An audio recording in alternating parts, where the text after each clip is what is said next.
you could be forgiven for having not heard of Pantech.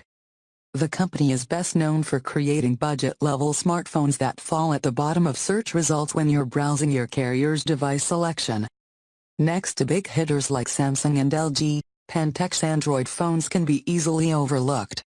Its new Perception is the best smartphone the company has made so far, but compared to the bigger-named competition, it feels like an escapee from last year's Android lineup.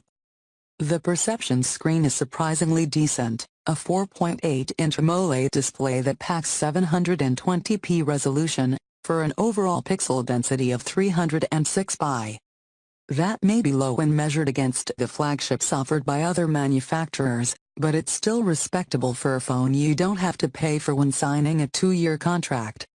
It features a hard plastic shell that's decently rugged, though you'll still want to buy a case to keep it safe. The Perception's camera is a low point for the phone. It captures images through a narrow /2.6 aperture, which results in low-light images pockmarked by colored flecks and odd artifacts.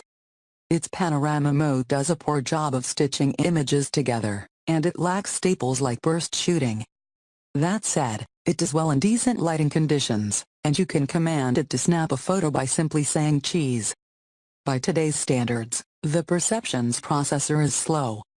A 1.5 GHz, dual-core CPU can power day-to-day use, but it can't keep pace with modern games and 3D applications. The problem isn't helped by the phone's 1 GB of memory. Most competing devices have at least 2 GB. This tends to slow down upload times, and can make multitasking more of a chore. Most of the hardware features you'd expect out of a modern smartphone are present in the Pantech Perception, including the Android staple near-field communication chip. It doesn't have an IR blaster or built-in radio like some of the higher-end phones we've reviewed, but you'll still be able to pair with Bluetooth devices, and tether your laptop to its 4G LTE data connection. Surprisingly, the Perception doesn't have a built-in gyroscope.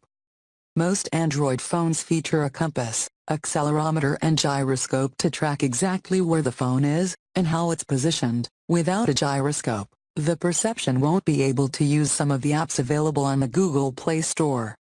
The Perception does have a few extra features I was surprised to see in a Pantech phone, chief among them being air gestures. Like Samsung's flagship phone, the Perception uses its front-facing camera to track your hand movements. You can pass your hand back and forth above the screen instead of swiping the screen directly, and the phone will scroll through songs, photos, and just about anything else you'd use swiping gestures to navigate. It's a welcome addition to a phone with an otherwise anemic feature list. The Pantech Perception is last year's mid-range phone, released this year as a budget option with decent specifications, and a fun gesturing feature. Even free, however, it can't come close to competing with options that are available for $100 or even $50 on contract.